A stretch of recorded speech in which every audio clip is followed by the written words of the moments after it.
ओम नमो भगवते वासुदेवाय। श्रीमद् भागवत महापुराण सप्तम स्कंद पहला अध्याय। नारद युधिष्ठिर संवाद और जय विजय की कथा। राजा परीक्षित ने पूछा, भगवान तो स्वभाव से ही भेदभाव से रहित हैं, सम हैं, समस्त प्राणियों के प्रिय और सुहृद हैं। फिर उन्होंने जैसे कोई साधारण मनुष्य भेदभाव से अपने मित्र का पक्ष ले और शत्रुओं का अनिष्ट करे, उसी प्रकार इंद्र के लिए दैत्यों का वध क्यों किया? वे स्वयं परिपूर्ण कल्याण स्वरूप हैं, इसलिए उन्हें देवताओं से कुछ लेना देना नहीं है, तथा निर्गुण होने के कारण दैत्यों से कुछ वैर विरोध और उद्वेग भी नहीं है। भगवत प्रेम के सौभाग्य से संपन्न महात्मन, हमारे चित्त में भगवान के समत्व आदि गुणों के संबंध में बड़ा भारी संदेह हो रहा है। आप कृपा करके उसे मिटाइए। श्री सुखदेव जी ने कहा, महाराज, भगवान के अद्भुत चरित्र के संबंध में तुमने बड़ा सुंदर प्रश्न किया, क्योंकि ऐसे प्रसंग प्रहलाद आदि भक्तों की महिमा से परिपूर्ण होते हैं, जिसके श्रवण से भगवान की भक्ति बढ़ती है। इस परम पुण्यमय प्रसंग को नारद आदि महात्मागण बड़े प्रेम से गाते रहते हैं। अब मैं अपने पिता श्री कृष्ण द्वैपायन मुनि को नमस्कार करके भगवान की लीला कथा का वर्णन करता हूं। वास्तव में भगवान निर्गुण, अजन्मा, अव्यक्त और प्रकृति से परे है। ऐसा होने पर भी अपनी माया के गुणों को स्वीकार करके वे बाध्य बाधक भाव को, अर्थात मरने और मारने वाले दोनों के परस्पर विरोधी रूपों को ग्रहण करते हैं। सत्वगुण, रजोगुण और तमोगुण ये प्रकृति के गुण हैं, परमात्मा के नहीं। परीक्षित, इन तीनों गुणों की भी एक साथ ही घटती बढ़ती नहीं होती। भगवान समय समय के अनुसार गुणों को स्वीकार करते हैं। सत्वगुण की वृद्धि के समय देवता और ऋषियों का, रजोगुण की वृद्धि के समय दैत्यों का और तमोगुण की वृद्धि के समय वे यक्ष एवं राक्षसों को अपनाते और उनका अभ्युदय करते हैं।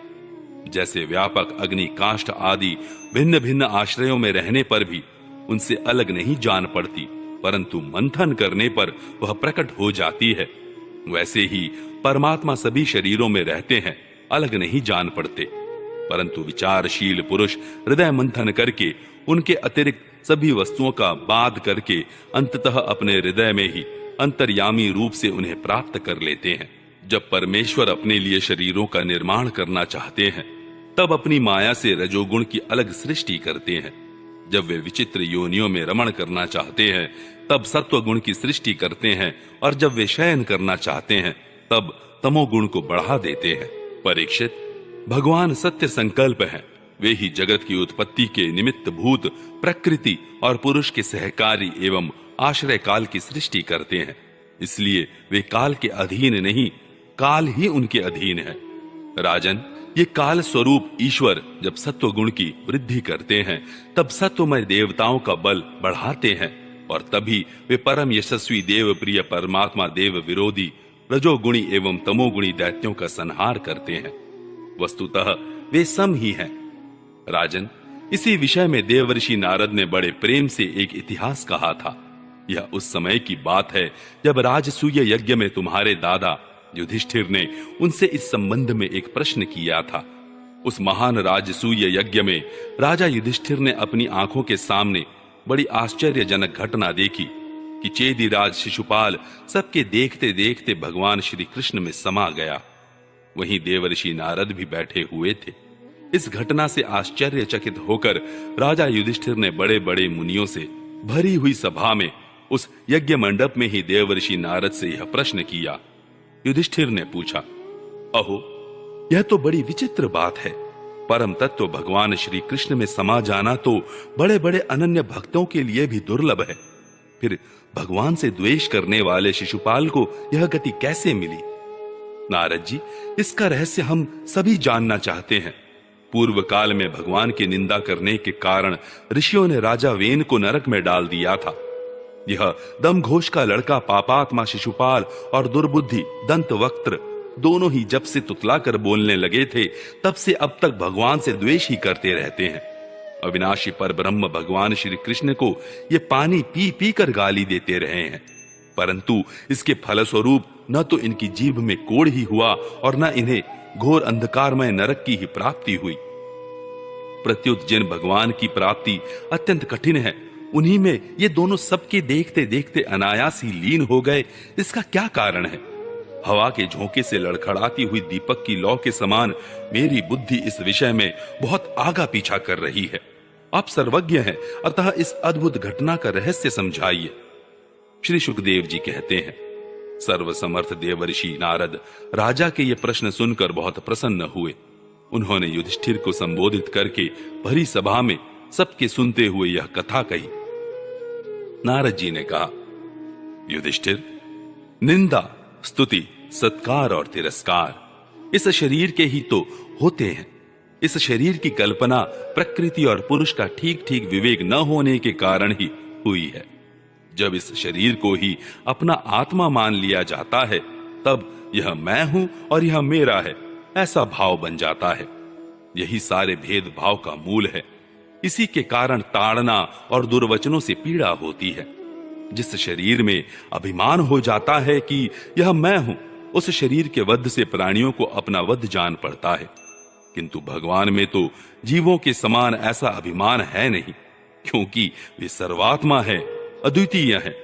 वे जो दूसरों को दंड देते हैं, वह भी उनके कल्याण के लिए ही, क्रोधवश अथवा द्वेषवश नहीं। तब भगवान के संबंध में हिंसा की कल्पना तो की ही कैसे जा सकती है। इसलिए चाहे सुदृढ़ वैर भाव से या वैरहीन भक्ति भाव से, भय से, स्नेह से अथवा कामना से कैसे भी हो, भगवान में अपना मन पूर्ण रूप से लगा देना चाहिए। भगवान की दृष्टि से इन भाव में कोई भेद नहीं है। युधिष्ठिर, मेरा तो ऐसा दृढ़ निश्चय है कि मनुष्य वैर भाव से भगवान में जितना तन्मय हो जाता है, उतना भक्ति योग से नहीं होता। भृंगी कीड़े को लाकर भीत पर अपने छिद्र में बंद कर देता है और वह भय तथा उद्वेग से भृंगी का चिंतन करते करते उसके जैसा ही हो जाता है। यही बात भगवान श्री कृष्ण के संबंध में भी है। लीला के द्वारा मनुष्य मालूम पड़ते हुए ये सर्वशक्तिमान भगवान ही तो हैं। इनसे वैर करने वाले भी इनका चिंतन करते करते पाप रहित होकर इन्हीं को प्राप्त हो गए। एक नहीं, अनेकों मनुष्य काम से, द्वेष से, भय से और स्नेह से अपने मन को भगवान में लगाकर एवं अपने सारे पाप धोकर उसी प्रकार भगवान को प्राप्त हुए हैं, जैसे भक्त भक्ति से। महाराज, गोपियों ने भगवान से मिलन के तीव्र काम अर्थात प्रेम से, कंस ने भय से, शिशुपाल, दंतवक्त्र आदि राजाओं ने द्वेष से, यदुवंशियों ने परिवार के संबंध से, तुम लोगों ने स्नेह से और हम लोगों ने भक्ति से अपने मन को भगवान में लगाया है। भक्तों के अतिरिक्त जो 5 प्रकार के भगवान का चिंतन करने वाले हैं, उनमें से राजा वेन की तो किसी में भी गणना नहीं होती। सारांश यह कि चाहे जैसे हो, अपना मन भगवान श्री कृष्ण में तन्मय कर देना चाहिए। महाराज, फिर तुम्हारे मौसेरे भाई शिशुपाल और दंतवक्त्र दोनों ही विष्णु भगवान के मुख्य पार्षद थे। ब्राह्मणों के शाप से इन दोनों को अपने पद से च्युत होना पड़ा था। राजा युधिष्ठिर ने पूछा, नारद जी, भगवान के पार्षदों को भी प्रभावित करने वाला वह शाप किसने दिया था तथा वह कैसा था? भगवान के अनन्य प्रेमी फिर जन्म मृत्युमय संसार में आए, यह बात तो कुछ अविश्वसनीय सी मालूम पड़ती है। वैकुंठ के रहने वाले लोग प्राकृत शरीर, इंद्रिय और प्राणों से रहित होते हैं। उनका प्राकृत शरीर से संबंध किस प्रकार हुआ, यह बात आप अवश्य सुनाइए। नारद जी ने कहा, एक दिन ब्रह्मा के मानस पुत्र सनकादि ऋषि तीनों लोकों में स्वच्छंद विचरण करते हुए वैकुंठ में जा पहुंचे। यों तो वे सबसे प्राचीन है, परंतु जान पड़ते हैं ऐसे मानो 5-6 बरस के बच्चे हों। वस्त्र भी नहीं पहनते। उन्हें साधारण बालक समझकर द्वारपालों ने उनको भीतर जाने से रोक दिया। इस पर वे क्रोधित से हो गए और उन्होंने द्वारपालों को यह शाप दिया कि मूर्खों, भगवान विष्णु के चरण तो रजोगुण और तमोगुण से रहित हैं। तुम दोनों इनके समीप निवास करने योग्य नहीं हो, इसलिए शीघ्र ही तुम यहां से पापमयी असुर योनि में जाओ। उनके इस प्रकार शाप देते ही जब वे वैकुंठ से नीचे गिरने लगे, तब उन कृपालु महात्माओं ने कहा, अच्छा, 3 जन्मों में इस शाप को भोग कर तुम लोग फिर इसी वैकुंठ में आ जाना। युधिष्ठिर, वे ही दोनों दिति के पुत्र हुए। उनमें बड़े का नाम हिरण्यकशिपु था और उससे छोटे का हिरण्याक्ष। दैत्य और दानवों के समाज में यही दोनों सर्वश्रेष्ठ थे। विष्णु भगवान ने नृसिंह का रूप धारण करके हिरण्यकशिपु को और पृथ्वी का उद्धार करने के समय वराह अवतार ग्रहण करके हिरण्याक्ष को मारा। हिरण्यकशिपु ने अपने पुत्र प्रहलाद को भगवत प्रेमी होने के कारण मार डालना चाहा और इसके लिए उन्हें बहुत सी यातनाएं दी, परंतु प्रहलाद सर्वात्मा भगवान के परम प्रिय हो चुके थे, समदर्शी हो चुके थे। उनके हृदय में अटल शांति थी। भगवान के प्रभाव से वे सुरक्षित थे, इसलिए तरह तरह से चेष्टा करने पर भी हिरण्यकशिपु उनको मार डालने में समर्थ न हुआ। युधिष्ठिर, वे ही दोनों विश्रवा मुनि के द्वारा केशिनी के गर्भ से राक्षसों के रूप में पैदा हुए। उनका नाम था रावण और कुंभकर्ण। उनके उत्पातों से सब लोकों में आग सी लग गई थी। उस समय भी भगवान ने उन्हें शाप से छुड़ाने के लिए राम रूप से उनका वध किया। युधिष्ठिर, मार्कंडेय मुनि के मुख से तुम भगवान श्री राम का चरित्र सुनोगे। वे ही दोनों जय विजय इस जन्म में तुम्हारी मौसी के लड़के शिशुपाल और दंतवक्त्र के रूप में क्षत्रिय कुल में उत्पन्न हुए थे। भगवान श्री कृष्ण के चक्र का स्पर्श प्राप्त हो जाने से उनके सारे पाप नष्ट हो गए और वे सनकादि के शाप से मुक्त हो गए। वैर भाव के कारण निरंतर ही वे भगवान श्री कृष्ण का चिंतन किया करते थे। उसी तीव्र तन्मयता के फल स्वरूप वे भगवान को प्राप्त हो गए और पुनः उनके पार्षद होकर उन्हीं के समीप चले गए। युधिष्ठिर जी ने पूछा, भगवान, हिरण्यकशिपु ने अपने स्नेह भाजन पुत्र प्रहलाद से इतना द्वेष क्यों किया? फिर प्रहलाद तो महात्मा थे। साथ ही यह भी बतलाइए कि किस साधन से प्रहलाद भगवन्मय हो गए।